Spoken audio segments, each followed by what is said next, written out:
नमस्कार, स्वागत है आप सभी का डीडी न्यूज के खास बुलेटिन एक्सप्रेस 100 में, जहां हम आपके लिए लेकर आते हैं राजनीति, मनोरंजन, देश दुनिया, खेल और व्यापार जगत की सभी बड़ी खबरों को एक्सप्रेस यानी फटाफट अंदाज में। मैं हूं गौरव श्रीवास्तव, तो देखिए खबरें तेज रफ्तार से।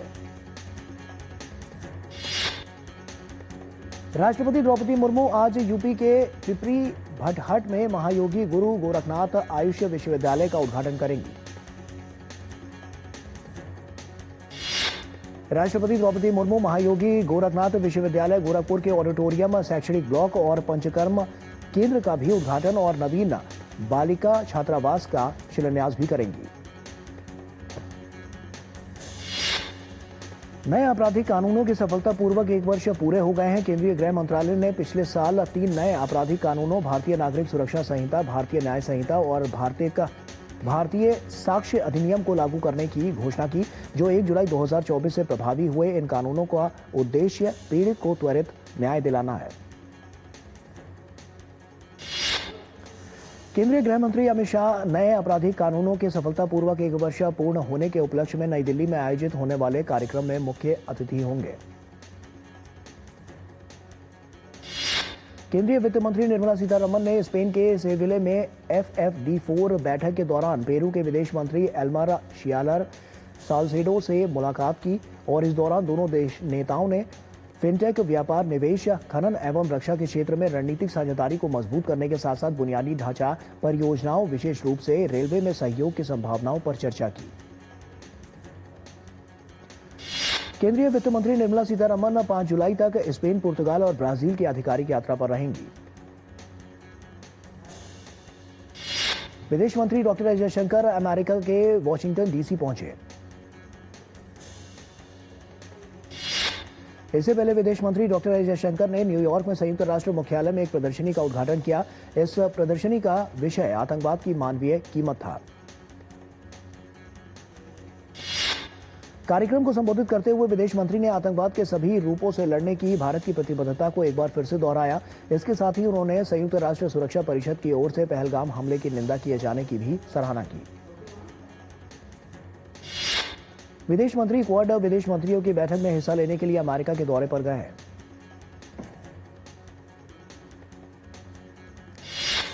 तेलंगाना के संगारेड्डी में केमिकल फैक्ट्री ब्लास्ट में मरने वालों की संख्या 35 हो गई है। राहत और बचाव कार्य जारी है। आज 1 जुलाई से रेलवे में तत्काल टिकट बुकिंग के नए नियम लागू हो जाएंगे। रेल यात्रियों को ट्रेन के प्रस्थान से 4 घंटे पहले की बजाय 8 घंटे पहले आरक्षण चार्ट तैयार मिलेगा। वहीं दिन के 2 बजे से पहले प्रस्थान करने वाली ट्रेनों के लिए चार्ट पिछले दिन ही रात के 9 बजे तैयार हो जाएगा। रेलवे में अब तत्काल टिकट बुकिंग के लिए आधार सत्यापन को अनिवार्य कर दिया गया है। राहुल गांधी के खिलाफ मानहानि मामले में MP MLA कोर्ट में आज सुनवाई होगी। गृह मंत्री अमित शाह पर आपत्तिजनक टिप्पणी करने के मामले पर कांग्रेस नेता राहुल गांधी के खिलाफ दायर मानहानि केस में MP MLA की विशेष कोर्ट के मजिस्ट्रेट शुभम वर्मा ने के लिए आज की तिथि तय की गई है।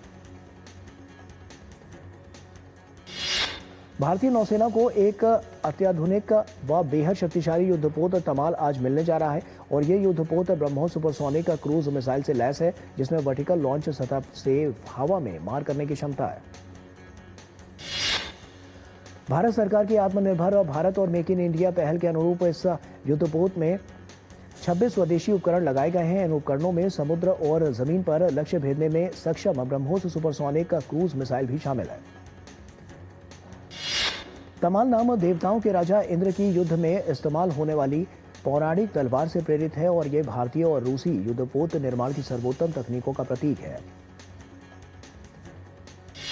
दिल्ली में आज से 10 साल पुराने डीजल और 15 साल पुराने पेट्रोल वाहनों को ईंधन नहीं मिलेगा। ये कदम राजधानी में वाहनों से होने वाले वायु प्रदूषण से निपटने के लिए उद्देश्य से उठाया गया है।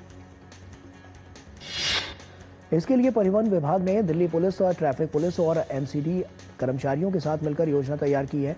चिन्हित किए गए 350 पेट्रोल पंपों पर पुलिसकर्मी तैनात किए गए हैं। सार्वजनिक स्थानों पर पाए जाने पर ऐसे वाहनों को जब्त कर सीधे स्क्रैप यार्ड भेजा जाएगा और 4 पहिया वाहनों पर 10,000 और 2 पहिया पे 5,000 रुपए का जुर्माना लगाया जाएगा। दिल्ली की मुख्यमंत्री रेखा गुप्ता ने कहा है कि दिल्ली के प्रदूषण को देखते हुए सुप्रीम कोर्ट लगातार ईएलवी को बंद करने की बात कह रही थी। निर्वाचन आयोग ने बिहार की 2003 की मतदाता सूची को अपनी वेबसाइट पर अपलोड किया है और इस सूची में 4.96 करोड़ मतदाताओं का विवरण शामिल है।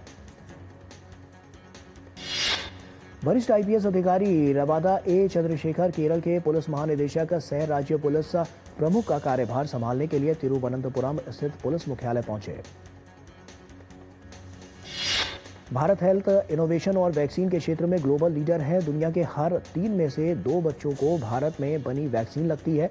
वहीं भारत दुनिया के 150 से ज्यादा देशों को वैक्सीन निर्यात करता है। यूपी में योगी आदित्यनाथ की सरकार आज से विशेष अभियान चलाने जा रही है और ये जन कल्याणकारी अभियान 30 सितंबर 2025 तक प्रदेश की सभी ग्राम पंचायतों में चलाया जाएगा। सीएम योगी आदित्यनाथ खुद इस अभियान की मॉनिटरिंग करेंगे। यूपी में चलाए जा रहे इस अभियान का उद्देश्य केंद्रीय योजनाओं, प्रधानमंत्री जन धन योजना, प्रधानमंत्री जीवन ज्योति बीमा योजना, प्रधानमंत्री सुरक्षा बीमा योजना और अटल पेंशन योजना को आम जनता तक पहुंचाने का उद्देश्य है।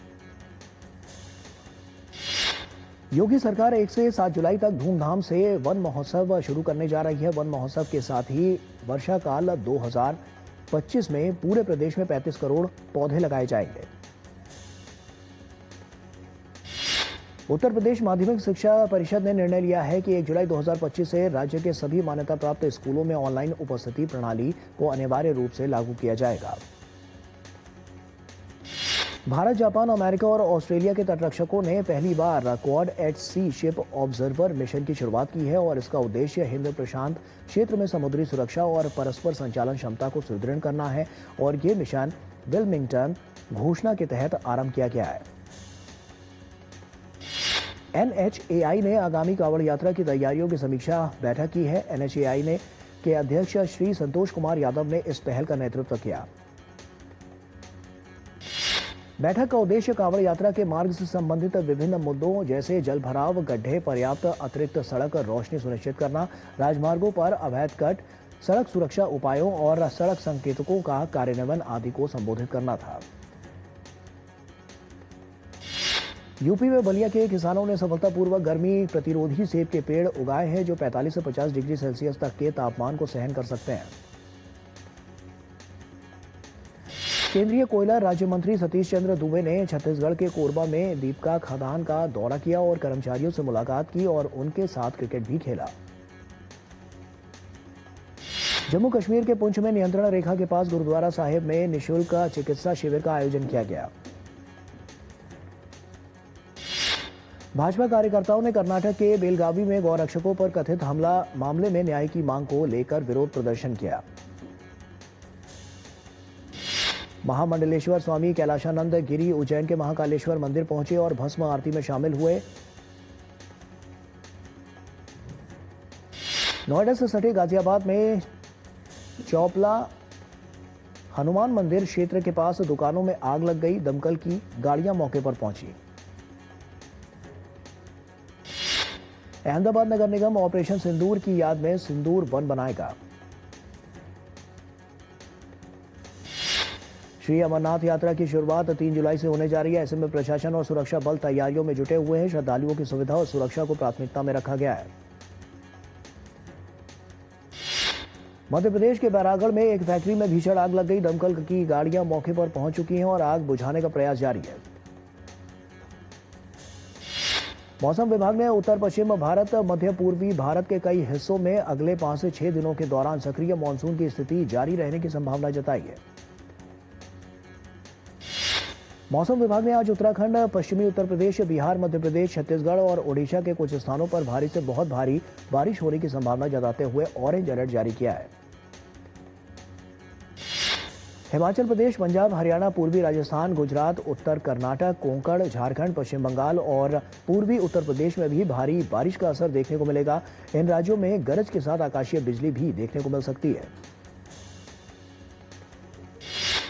भारतीय मौसम विभाग ने हिमाचल प्रदेश के कांगड़ा, मंडी, सिरमौर और शिमला जिलों के लिए ऑरेंज अलर्ट जारी किया है।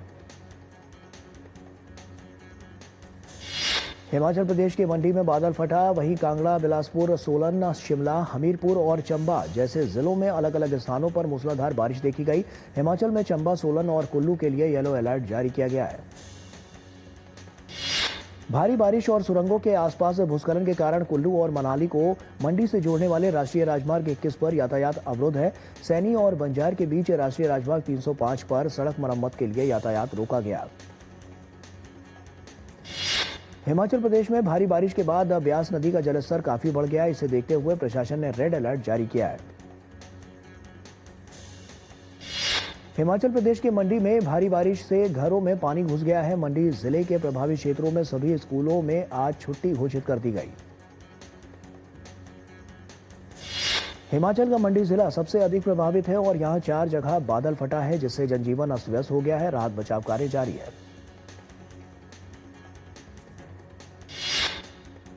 और वक्त यहां पर एक छोटे से ब्रेक का हो गया है। जल्द हाजिर होता है। दादी के हाथों का जादू और खुशबू से महकता घर। MDH गरम मसाला, असली मसालों से भरा हूं मैं, क्योंकि हर रिश्ता है स्वाद से जुड़ा। The world's largest accounting body, the Institute of Chartered Accountants of India, ICAI proudly celebrates 77 years of trust, transparency and excellence. With Vishwasniya as the guiding light, the ICAI continues its march towards the vision of Viksit Bharat, shaping and powering India's economic growth. Join us in celebrating the 77th CA Day on July 1st at Bharat Mandapam, New Delhi from 3:30 PM onward. जब धरती चीर कर निकलता है लोहे का पत्थर और मिलता है मोंगिया के जोश से, फिर तपता है, पिघलता है और बनता है फौलाद। अब होता है सरिया सारी खूबियों के साथ। मोंगिया स्टील, मजबूत देश का मजबूत सरिया। ब्रेक के बाद एक बार फिर से आप सभी का स्वागत है। आइए खबरों में आगे बढ़ते हैं। आजादी के बाद देश में सबसे बड़े टैक्स रिफॉर्म GST को लागू हुए 8 साल हो गए हैं। देश में कारोबार को आसान बनाने की दिशा के तौर पर 1 जुलाई 2017 में मोदी सरकार ने GST व्यवस्था की शुरुआत की। GST लागू होने के बाद देश में करदाताओं की संख्या में 2 गुना से ज्यादा की बढ़ोतरी हुई है। 2017 के पहले देश में केवल 65 लाख वैट व्यवस्था से जुड़े थे, जबकि GST लागू होने के बाद इसके दायरे में 80 लाख नए करदाता जुड़े हैं। आज ही के दिन 1 जुलाई 2015 को प्रधानमंत्री नरेंद्र मोदी द्वारा शुरू किए गए डिजिटल इंडिया अभियान से अभूतपूर्व बदलाव आया है और इस पहल का उद्देश्य भारत को डिजिटल रूप से सशक्त समाज और ज्ञान आधारित अर्थव्यवस्था में बदलना है। डिजिटल इंडिया की कल्पना को साकार करते हुए सरकार ने डिजिटल पेमेंट को बढ़ावा दिया है। भीम ऐप, UPI, गूगल पे, फोन पे जैसे माध्यमों से अब गांव-गांव में भी लेन देन डिजिटली हो रहा है। कैशलेस इकोनॉमी से न केवल पारदर्शिता बढ़ी है, बल्कि टैक्स चोरी पर भी रोक लगी है। छोटे दुकानदार, सब्जी वाले, ऑटो वाले भी अब QR कोड से पेमेंट स्वीकार कर रहे हैं और भारत धीरे धीरे एक मजबूत डिजिटल इकोनॉमी की ओर बढ़ रहा है। आज नेशनल चार्टर्ड अकाउंट्स डे है और गृह मंत्री अमित शाह ने चार्टर्ड अकाउंटेंट्स दिवस की शुभकामनाएं देते हुए कहा है कि चार्टर्ड अकाउंटेंट्स का समर्पित कार्य हमारी अर्थव्यवस्था को मजबूत बना रहा है। वाणिज्य मंत्री पीयूष गोयल ने व्यापार के लिए सरल और सुविधाजनक वातावरण तैयार करने की सरकार की प्रतिबद्धता को दोहराया। वाणिज्य मंत्री पीयूष गोयल ने बैठक की तस्वीरें साझा करते हुए एक्स पर लिखा कि निर्यात को बढ़ावा देने, FTA का लाभ उठाने और क्षेत्र विशिष्ट चुनौतियों का समाधान करने के तरीकों पर चर्चा करने के लिए विभिन्न क्षेत्रों में निर्यात संवर्धन परिषदों के साथ एक व्यापक बैठक आयोजित की गई। इस बैठक में भारत के निर्यात की गति को मजबूत करने, अधिक रोजगार सृजन और आर्थिक विकास को बढ़ावा देने के लिए मूल्य संवर्धन, बाजार विविधीकरण और सहयोगात्मक प्रयासों पर जोर दिया गया। देश के युवाओं के साथ डिजिटल जुड़ाव को मजबूत करने के लिए युवा कार्य और खेल मंत्रालय ने माई भारत 2.0 प्लेटफॉर्म के विकास के लिए इलेक्ट्रॉनिक्स और सूचना प्रौद्योगिकी मंत्रालय के तहत आने वाले डिजिटल इंडिया कॉर्पोरेशन के साथ MOU पर हस्ताक्षर किए। उन्नत राष्ट्रीय युवा मंच देश भर के युवाओं को सशक्त बनाने और उन्हें जोड़ने के लिए प्रौद्योगिकी संचालित समाधानों का लाभ उठाएगा और ये उन्नत संस्करण उपयोगकर्ता अनुभव, पहुंच और कार्यक्षमता में सुधार के उद्देश्य से नई सुविधाएं पेश करेगा। PhD chamber of commerce and industries के सीईओ और महासचिव डॉक्टर रंजीत मेहता ने भारत को सामाजिक सुरक्षा के मामले में वैश्विक स्तर पर दूसरा स्थान प्राप्त होने पर कहा कि पिछले एक दशक में प्रधानमंत्री नरेंद्र मोदी की सरकार ने सामाजिक सुरक्षा के क्षेत्र में क्रांतिकारी कदम उठाए हैं। भारतीय कंपनियां वैश्विक क्षेत्र में नौ परिवर्तनकारी सेक्टर में विशिष्ट भारतीय क्षमताओं के साथ तेजी से आगे बढ़ सकती हैं और सामूहिक रूप से 2030 तक $588 बिलियन से $738 बिलियन के बीच राजस्व अर्जित कर सकती हैं। वित्त मंत्री निर्मला सीतारमण ने कहा है कि भारत की अर्थव्यवस्था दुनिया की सबसे तेजी से बढ़ती हुई इकोनॉमी है और आने वाले समय में अच्छे मॉनसून और कृषि के कारण और बेहतर प्रदर्शन कर सकती है। आरबीआई के ताजा डेटा के मुताबिक कृषि, निर्माण और सेवा क्षेत्रों के मजबूत प्रदर्शन के दम पर 2024 से 25 की चौथी तिमाही में जीडीपी की वृद्धि दर बढ़कर 7.4% हो गई। औद्योगिक उत्पादन सूचकांक आईआईपी पर आधारित भारत की औद्योगिक वृद्धि दर में इस वर्ष मई माह में 1.2% की वृद्धि दर्ज की गई है। अडानी ग्रीन एनर्जी लिमिटेड ने कहा है कि कंपनी 15,000 मेगावाट की परिचालन क्षमता को पार कर एक महत्वपूर्ण उपलब्धि हासिल की है, जो कि अब 15,539.9 मेगावाट तक पहुंच गई है। भारत में घरेलू बचत के वित्तीयकरण में तेजी से वृद्धि हो रही है। देश में घरेलू बचत का इक्विटी में निवेश वित्त वर्ष 2020 में 2.5% से बढ़कर वित्त वर्ष 2024 में 5.1% दर्ज किया गया। कॉर्पोरेट मामलों के मंत्रालय के अनुसार मई में भारत में नई कंपनियों के पंजीकरण में पिछले वर्ष की तुलना में 29% की वृद्धि हुई है और यह बढ़कर 20,718 हो गई है, जो आर्थिक गतिविधियों में तेजी को दर्शाता है। मुंबई सिटी में 2025 की जनवरी से जून अवधि में 75,982 प्रॉपर्टी का पंजीकरण हुआ है। इसमें सालाना आधार पर 5% का इजाफा दर्ज किया गया है। अमेरिका ने इंडो पैसिफिक क्षेत्र में रणनीतिक सहयोगी के रूप में भारत की भूमिका की प्रशंसा की है। व्हाइट हाउस की प्रेस सचिव कैरोलिन लेविट ने ट्रंप और पीएम मोदी के बीच मजबूत व्यक्तिगत संबंधों को भी रेखांकित किया। अमेरिका के राष्ट्रपति डोनाल्ड ट्रंप ने सीरिया पर लगे प्रतिबंधों को हटाने के लिए एक कार्यकारी आदेश पर हस्ताक्षर किए। सीरिया के पूर्व राष्ट्रपति बशर असद, उनके शीर्ष सहयोगी और परिवार पर प्रतिबंध अभी भी लागू रहेंगे और इसके अलावा आतंकवादी समूहों और मादक पदार्थ जैसे एम्फेटामिन और कैप्टागन के निर्माताओं पर विक्रेताओं पर प्रतिबंध अभी भी जारी रहेंगे।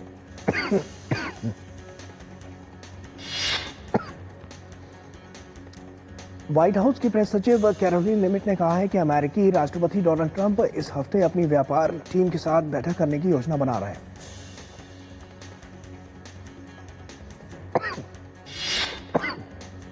और वक्त यहां पर एक छोटे से ब्रेक का है, जल्द हाजिर होते हैं।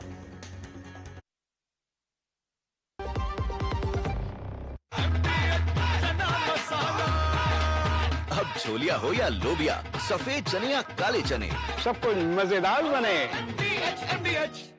जब धरती चीर कर निकलता है लोहे का पत्थर और मिलता है मोंगिया के जोश से, फिर तपता है, पिघलता है और बनता है फौलाद। अब होता है सरिया सारी खूबियों के साथ। मोंगिया स्टील, मजबूत देश का मजबूत सरिया। झूठ से भी खतरनाक होता है अधूरा सच, और वैसे ही खतरनाक होती है अधूरी खबर, क्योंकि हर खबर के साथ जुड़ा होता है उसका इतिहास, वर्तमान और भविष्य। देखिए हर बड़ी खबर जिसमें होगा तथ्य, तर्क और सबूत। देखिए पूरा सच प्रखर श्रीवास्तव के साथ सोमवार से शुक्रवार शाम 7:30 बजे सिर्फ डीडी न्यूज पर।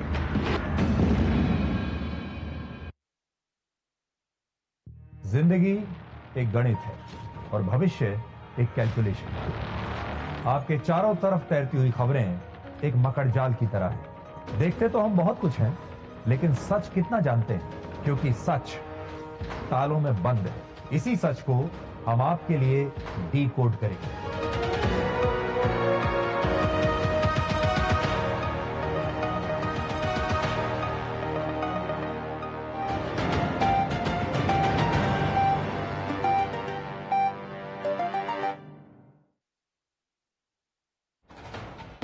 कश्मीर से कन्याकुमारी तक, कच्छ से कामाख्या तक, राज्यों की राजधानियों से प्रदेशों के कोने कोने तक होगी हर राज्य के हर हिस्से की पूरी खबर। देखिए भारत एट 7 खबर राज्यों की डीडी न्यूज पर। ब्रेक के बाद एक बार फिर से आप सभी का स्वागत है। आइए खबरों में आगे बढ़ते हैं। इजराइल के सामरिक मामलों के मंत्री रॉन डेमर इस हफ्ते व्हाइट हाउस में अधिकारियों के साथ बैठक करेंगे। व्हाइट हाउस की प्रवक्ता कैरोलिन लेविट ने प्रेस ब्रीफिंग में इस बात की जानकारी दी। गाजा पर इजरायली सेना के ताजा हमले में 67 लोगों की मौत हो गई। इजराइल के प्रधानमंत्री बेंजामिन नेतन्याहू ने इजरायली सेना के नेतृत्व के सदस्यों को संबोधित करते हुए दावा किया कि इजराइल के बिना मध्य पूर्व का पतन हो जाएगा। दक्षिण यूरोप और ब्रिटेन इस समय भीषण गर्मी की मार झेल रहे हैं। लंदन में तापमान 33 डिग्री सेल्सियस तक पहुंच गया है। वहीं इटली और फ्रांस में हीट वेव से निपटने के लिए रेड अलर्ट जारी किया गया है। फ्रांस के दक्षिण पश्चिमी ऑर्ड विभाग में जंगल में आग लग गई है, जहां तापमान 40 डिग्री सेल्सियस से ऊपर चला गया और 400 हेक्टेयर क्षेत्र जल गया। बढ़ते तापमान के कारण कई जगहों पर हाई अलर्ट जारी किया गया है। तुर्की में कई जगहों पर जंगल में आग लग गई और इससे प्रभावित इलाकों से 50,000 से अधिक लोगों को निकालकर सुरक्षित जगहों पर पहुंचाया गया है। इजमिर इलाके से सबसे ज्यादा लोगों को सुरक्षित स्थान पर ले जाया गया है। इटली के अर्जेंटेरा में पहाड़ी सड़कें भूस्खलन और पानी की धाराओं के कारण कट गई हैं और क्षेत्र में भारी बारिश के बाद अन्य क्षेत्रों में भूस्खलन और बाढ़ आई है। बाढ़ के कारण एक अपार्टमेंट ब्लॉक में 10 लोग फंस गए थे। अमेरिका ने इजराइल को म्यूनिशन गाइडेंस किट और संबंधित सहायता के लिए 510 मिलियन की बिक्री को मंजूरी देने की घोषणा की है और हाल ही में ईरान के साथ संघर्ष में इजराइल के काफी हथियार खर्च हो गए थे। अमेरिकी रक्षा सुरक्षा सहयोग एजेंसी ने बयान में कहा है कि प्रस्तावित बिक्री से इजराइल की सीमाओं, महत्वपूर्ण बुनियादी ढांचे और जनसंख्या केंद्रों की रक्षा करने की क्षमता में सुधार और भविष्य के खतरों से निपटने की इजराइल की क्षमता में वृद्धि होगी।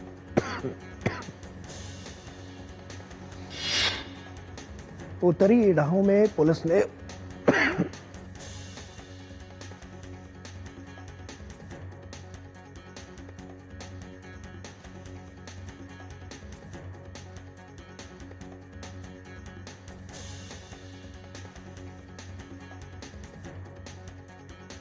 उत्तरी इडाहो में पुलिस ने उस बंदूकधारी की पहचान कर ली है जिसने जंगल की आग पर काबू पाए गए 2 अग्निशामकों पर लगाकर हमला किया और उन्हें मार दिया था।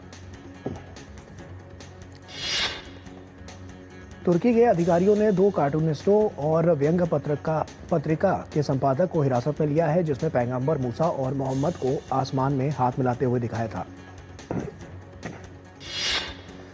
विंबलडन चैंपियनशिप के पुरुष वर्ग में आज नोवाक जोकोविच अपने अभियान की शुरुआत फ्रांस के अलेक्जेंडर मुलर के खिलाफ करेंगे। दूसरे मुकाबले में विश्व के नंबर 1 खिलाड़ी जैनिक सिनर का मुकाबला इटली के हमवतन लुका नार्डी से होगा। विंबलडन चैंपियनशिप के महिला सिंगल मुकाबले में आज पोलैंड की इगा स्वांतेक और अमेरिकी खिलाड़ी जेसिका पेगुला अपने अभियान की शुरुआत करेंगी। French Open champion Coco Gauff का मुकाबला डायना से होगा और इसके अलावा 2 बार की चैंपियन पेट्रा क्वेतोवा 10वीं वरीयता प्राप्त एम्मा नवारो के खिलाफ अपने अंतिम विंबलडन अभियान की शुरुआत करेंगी। विंबलडन में इससे पहले अपने घरेलू चैंपियनशिप के पहले दिन 7 ब्रिटिश खिलाड़ियों ने जीत हासिल की, जिसमें एम्मा राडुकानो, कैटी बोल्टर और क्वालिफायर ओलिवर टार्वेट शामिल है। बैडमिंटन में भारत के उदयमान सितारे आयुष शेट्टी ने यूएस ओपन सुपर 300 के पुरुष सिंगल के फाइनल में कनाडा के ब्रायन यांग पर सीधे गेम में जीत के साथ अपना पहला BWF विश्व टूर खिताब जीत लिया है। मैदान पर अपने शांत व्यवहार के लिए मशहूर भारतीय टीम के पूर्व कप्तान महेंद्र सिंह धोनी ने कैप्टन कूल उपनाम के ट्रेडमार्क के लिए आवेदन किया है। ट्रेडमार्क पंजीकरण पोर्टल के अनुसार महेंद्र सिंह धोनी का आवेदन स्वीकार किया गया है। विश्व मुक्केबाजी कप में भारत के हितेश और सचिन सीवाच ने पुरुष वर्ग में दमदार प्रदर्शन करते हुए जीत हासिल की। ब्राजील में कांस्य पदक विजेता सचिन ने लाइट वेट वर्ग में कनाडा के अल अहमदी कियोमा अली पर 5-0 से जीत दर्ज की। महिलाओं में मीनाक्षी ने लाइट फ्लाईवेट वर्ग में ऑस्ट्रेलिया की मैडेलिन बावेन पर 5-0 की एक तरफा जीत के साथ अपने अभियान की शुरुआत की। भारतीय टेस्ट सलामी बल्लेबाज यशस्वी जायसवाल घरेलू क्रिकेट की सबसे सफल टीम मुंबई के लिए खेलना जारी रखेंगे। महाराष्ट्र राज्य क्रिकेट संघ ने यशस्वी जायसवाल के एनओसी के आवेदन को वापस लेने की मंजूरी दे दी है।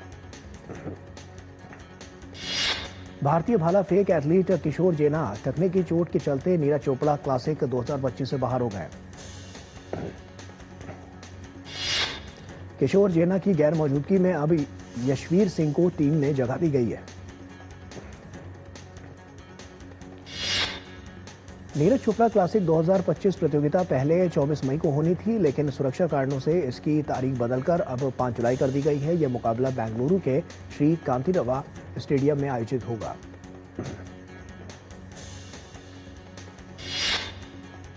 और इसी के साथ फिलहाल इतना ही। हमें दीजिए इजाजत। नमस्कार।